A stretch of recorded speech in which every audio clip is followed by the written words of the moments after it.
तो एवरीवन कैसे हैं। मुझे उम्मीद है कि आप अच्छे होंगे। इस चैनल के माध्यम से साथियों आपको पता होगा कि सीडीपी यानी चाइल्ड डेवलपमेंट एंड पेडागोजी की तैयारी करें। इस वीडियो में आपको बेहतरीन से बेहतरीन ट्रिक भी देखने को मिलेगा, साथ ही साथ प्रश्नों को कैसे चुटकियों में सॉल्व करेंगे इसका ट्रिक भी मिलेगा। तो एक एक करके पहले सीरीज को स्टार्ट करते हैं। जैसा कि आप देख पा रहे होंगे स्क्रीन पर, जिसमें कहता है लेव वाइगोत्स्की के समाज संरचना सिद्धांत में दृढ़ विश्वास रखने वाले शिक्षक के नाते आप अपने बच्चों के आकलन के लिए निम्नलिखित में किस विधि को वरीयता देंगे।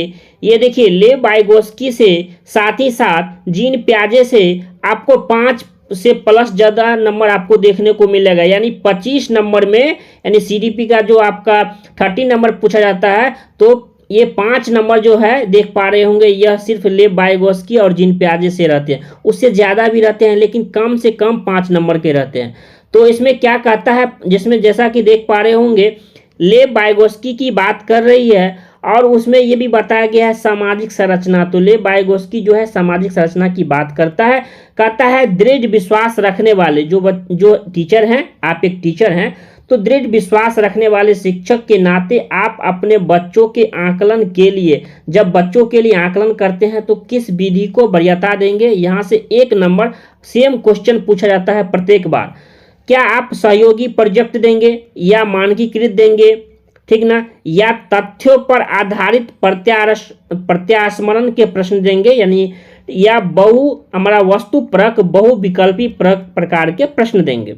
जब भी प्रश्न में वाइगोत्स्की महोदय को देखे तो आपको याद आ रहा होगा सामाजिक संरचना, क्योंकि वाइगोत्स्की महोदय जो जिन्होंने क्या किया था, सामाजिक संरचना पर ज़्यादा जोर दिया था। सामाजिक संरचना का मतलब होता है बच्चों में सहयोगी प्रोजेक्ट को लेकर। तो क्या हो जाएगा, यानी ऑप्शन नंबर ए जो हमारा यह सही हो जाएगा, क्योंकि समाज में ही ना सहयोग की भावना होती है। तो क्या हो जाएगा, जब भी प्रश्न में लेव वाइगोत्स्की महोदय जी को आप देखिए तो सहयोगी प्रोजेक्ट को आप टिक कर सकते हैं। तो पहला नंबर ऑप्शन आपका यह करेक्ट हो जाएगा। अगला जो है क्वेश्चन, जैसा कि देखिए मैं क्यों बता रहा हूँ ट्रिक आपको, क्योंकि मान लीजिए अगर समझ में नहीं आता है तो आप ट्रिक के सहारे, ठीक ना। तो क्या अगला क्वेश्चन है जिसमें कहता है, अगला क्वेश्चन क्या कहता है, अपनी कक्षा के व्यक्तित्व विभिन्नताओं से हमारा निपटने के लिए आप एक शिक्षक हैं तो क्या करेंगे। यानी कहने का मतलब है अपनी कक्षा के व्यक्तित्व यानी विभिन्नताओं को जो अलग अलग होते हैं तो उससे निपटने के लिए आप एक टीचर हैं तो क्या करेंगे, ठीक ना।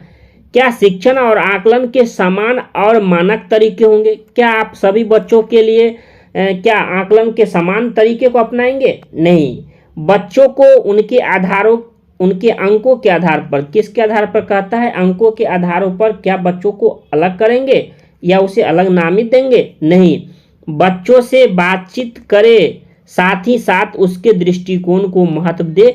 ये जो है ये ऑप्शन नंबर आपका क्या हो जाएगा, आपका सी हो जाएगा। चौथे ऑप्शन को भी पढ़ लेते हैं, विद्यार्थियों के लिए कठोर नियमों का लागू करें। यानी क्या बच्चों को कठोर नियम लगाएंगे। क्या आप पहला ऑप्शन कहता है समान मानक, यानी क्या एक राम है दूसरा श्याम है, ठीक ना, एक पढ़ने में बहुत तेज है और एक थोड़ा कमजोर है, तो क्या दोनों का क्वेश्चन का लेवल एक ही होगा। क्या सब कुछ समान लेवल उसको अपनाएंगे। नहीं, जो जैसा है ना ठीक उसके अकॉर्डिंग, क्योंकि ऐसे तो तेज बच्चा हमेशा तेज हो जाएगा, जो कमजोर होगा वो हमेशा कमजोर रह जाएगा। या फिर उसको अंकों के आधार पर अलग करेंगे, ये भी नहीं होगा।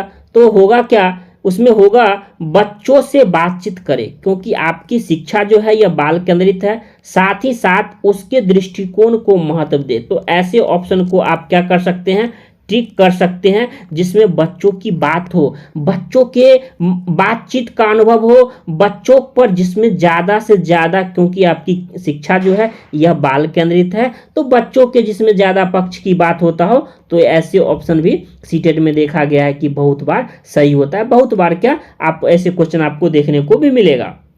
उसके बाद है आकलन। आप जो आकलन करते हैं, टीचर हैं जो आकलन करते हैं, बच्चों से कुछ प्रश्न पूछते हैं, तो आप आकलन करने का उद्देश्यपूर्ण क्या होता है। आप एक टीचर हैं, आप जानते होंगे सतत एवं व्यापक मूल्यांकन आकलन। तो आकलन उद्देश्यपूर्ण कब होता है, उद्देश्यपूर्ण होता है यदि क्या हो, यदि इसमें विद्यार्थियों में भय और तनाव का संचार हो, इसमें विद्यार्थियों साथ साथ विद्यार्थियों और शिक्षकों की प्रतिपुष्टि यानी फीडबैक प्राप्त हो, या केवल 1 वर्ष के अंत में हो। क्या केवल केवल क्या होगा, केवल एक चीज को सूचित करता है, और केवल का अर्थ होता है मात्र। क्या होता है, मात्र। तो यह एक पक्ष को जोड़ देता है, तो पॉजिटिव उत्तर में आपका यह नहीं होगा।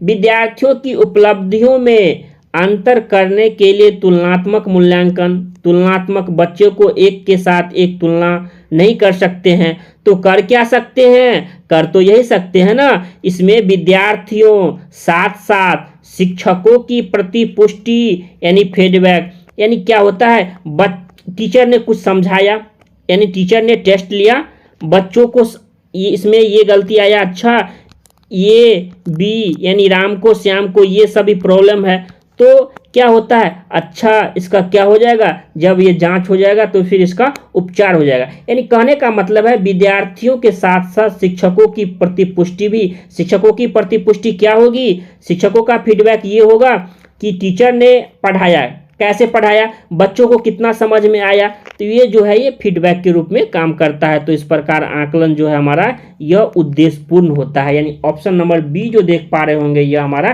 क्या हो जाएगा, यह हमारा करेक्ट हो जाएगा। यह क्वेश्चन जो देख पा रहे हो यह क्वेश्चन आपके आए हुए क्वेश्चन है। यह क्वेश्चन तो जैसा कि देख पा रहे होंगे स्क्रीन पे, यह क्वेश्चन तो हर एक बार आता है। कहने का मतलब है एक के बाद एक बार आपका आता है, और इस बार आने की पूरी उम्मीद है एनसीएफ से, ठीक ना।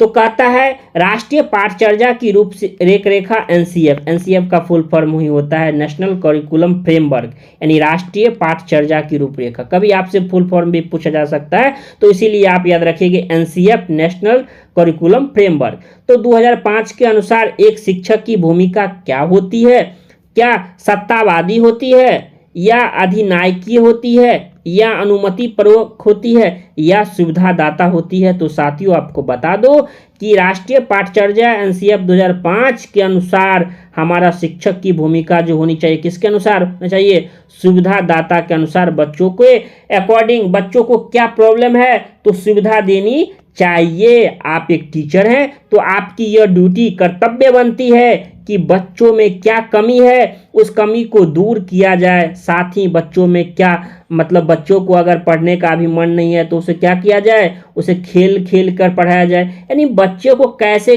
क्या करना है, इंगेज रखना है, साथ साथ बच्चों को कैसे रुचि लगे। तो आप एक सुविधादाता के रूप में टीचर को माना जाता है।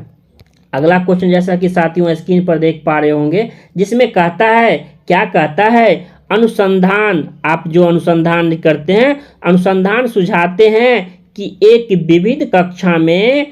विविध कक्षा में अपने विद्यार्थियों से शिक्षिका की अपेक्षाएं विद्यार्थियों के अधिगम पर क्या करती है, क्या पर महत्वपूर्ण प्रभाव छोड़ती है, या फिर क्या हो जाएगा, या एकमात्र निर्धारक है। एकमात्र साथियों एक चीज को बोध करता है, और यह मैं ट्रिक बताता हूँ, यह ट्रिक है। आप जब प्रीवियस ईयर के क्वेश्चन को सॉल्व करेंगे ना तो ट्रिक पता चल जाएगा। एकमात्र, जैसे कहेंगे आप एकमात्र चीज खाइएगा तो क्या आपको दूसरा चीज भी खाने का मन हो सकता है ना, ऐसा थोड़ी ना है। क्या आप कहेंगे नहीं हम पनीर की सब्जी खाएंगे, कभी अगर चिकन बन गया तो चिकन खाते होंगे तो ये भी मन करता है। तो एकमात्र नहीं हो सकता है, क्यों, क्योंकि बच्चों पर क्या होना चाहिए, अनेक, क्या होना चाहिए, अनेक चीज पर होना चाहिए। तो एकमात्र की बात हो रही है, वहां नहीं होगा। कहता है कि संबंधित नहीं मानी जाना चाहिए, यहाँ तो संबंधित है ना। यहाँ विविध कक्षा में अपने विद्यार्थियों से शिक्षिका की अपेक्षा विद्यार्थियों के अधिगम पर क्या करती है, यह संबंध तो मानती है पर कोई प्रभाव नहीं छोड़ती है। क्या, हाँ प्रभाव तो छोड़ती है। तो क्या हो जाएगा, महत्वपूर्ण प्रभाव छोड़ती है। तो आपको लग जाएगा कि यह ऑप्शन ए नंबर जो देख पा रहे होंगे यह करेक्ट हो जाएगा। अगला क्वेश्चन जैसा कि साथियों स्क्रीन पर देख पा रहे होंगे, जिसमें कहता है विशेष आवश्यकता वाले बच्चों को शामिल करना। आप किसमें कहता है, विशेष आवश्यकता वाले बच्चों को शामिल करना। क्या है, एक काल्पनिक लक्ष्य है, एक काल्पनिक लक्ष्य है क्या, या जिनमें अक्षमता न हो उन बच्चों के लिए हानिकारक है क्या, या विद्यालयों पर भार बढ़ा देगा क्या? बच्चों पर हमारा विद्यालय पर भार बढ़ा देगा क्या? या शिक्षण के प्रति दृष्टिकोण, विषय वस्तु और धारण परिवर्तन की अपेक्षा रखता है? तो हमारा ऑप्शन नंबर डी जो देख पा रहे होंगे, यह शिक्षण के प्रति दृष्टिकोण, उसके बच्चों के प्रति दृष्टिकोण, साथ ही विषय वस्तु आपकी परिवर्तन की अपेक्षा रखता है। कहने का मतलब आपका ऑप्शन नंबर डी जो आप है आपका यह सही हो जाएगा। साथियों एक बात और बता देता हूं, अगर आप टेलीग्राम ग्रुप से जुड़ना चाहते हैं तो नीचे टेलीग्राम ग्रुप का लिंक दिया गया, आप इसे जरूर ज्वाइन कर लीजिएगा। इसमें कहता है विविध प्रकार की सामाजिक, आर्थिक और सांस्कृतिक पृष्ठभूमि के बच्चों से युक्त कक्षा सभी विद्यार्थियों के अधिगम अनुभव को बढ़ाती है। यह कथन कहने का मतलब है विविध प्रकार की सामाजिक, आर्थिक, सांस्कृतिक मतलब अलग अलग तरीके के बच्चे अपने अनुभव को बढ़ाते हैं। तो यह कथन आपका क्या है? क्या यह कथन गलत है? तो गलत तो होगा ही नहीं, क्योंकि यह बच्चों के लिए सुविधा उत्पन्न कर सकता है, वे स्वयं को अलग अलग महसूस कर सकते हैं, तो ये तो होगा नहीं, ठीक ना। तो होगा क्या? यह पॉजिटिव लग रहा है, तो यह क्या होगा आपका? यह जैसा कि इसमें कहता है कि ये अनुभवों को बढ़ाती है, तो क्या होगा? यह सही है, क्योंकि बच्चे अपने साथियों से अनेक कौशल सीख सकते हैं। यह सही बात है ना, बच्चे जो है अपने साथियों से अनेक कौशल को सीख सकते हैं। और इसमें कहता भी क्या है? विविध प्रकार के सामाजिक, साथ साथ आर्थिक और सांस्कृतिक, यानी बच्चे जो है ना विभिन्न प्रकार के अपना कोई सांस्कृतिक, आर्थिक और सांस्कृतिक पृष्ठभूमि अलग अलग से आते हैं। जैसे ही क्लास में देखते होंगे सब अलग अलग है, तो कहते हैं अपने अनुभवों को कब वो बढ़ाती है? तो यह कथन क्या है? यह कथन सही बात है ना, क्योंकि बच्चे अपने साथियों के अनेक कौशल से सीखते हैं। ऑप्शन नंबर बी जो हमारा यह क्या हो जाएगा? यह आपका करेक्ट हो जाएगा। अगला क्वेश्चन जैसा कि साथियों देख पा रहे होंगे स्क्रीन पर, जिसमें कहता क्या है? सुनने में असमर्थ बच्चा, क्या कहता है? सुनने में असमर्थ बच्चा है, यानी जो बच्चे सुनने में उसे क्या हो रही है? दिक्कत हो रही है, तो श्रवण असमर्थता वाले बच्चों की विद्यालय में ही भेजा जाना चाहिए, नियमित विद्यालय में नहीं। तो ये हमारा क्या हो जाएगा? यह गलत हो जाएगा, क्योंकि साथियों आपको बता दूं कि समावेशी शिक्षा से कितना नंबर पूछा जाता है पता है? समावेशी शिक्षा से आपका 2 नंबर सिर्फ सीडीपी में, यानी चाइल्ड डेवलपमेंट एंड पैडागोजी, यानी बाल विकास में पूछा जाता है। तो टोटल देख सकते हैं 150 में आपका कम से कम यह 10 नंबर का समावेशी शिक्षा आपके परीक्षाओं में रहता है। तो क्या होगा? जिसमें कहता है विद्यालयों में ही भेजा जाना चाहिए, जिस विद्यालय में एक हमारा ये कान से बच्चे नहीं सुन पाते हैं ना, तो ऐसे विद्यालय में भेजना चाहिए। क्या नियमित विद्यालय में नहीं होना चाहिए? तो गलत है ना, समावेशी शिक्षा का यहाँ उल्लंघन हो रहा है। कहता है अगला है, जैसा कि देख पा रहे होंगे, केवल अकादमिक शिक्षा में लाभ नहीं उठा पाएगा, उसे उसके स्थान पर व्यावसायिक शिक्षा देना चाहिए। तो ऐसा भी बात नहीं है। क्यों नहीं है? क्या उसे ऐसा शिक्षा नहीं सीख पाएगा क्या?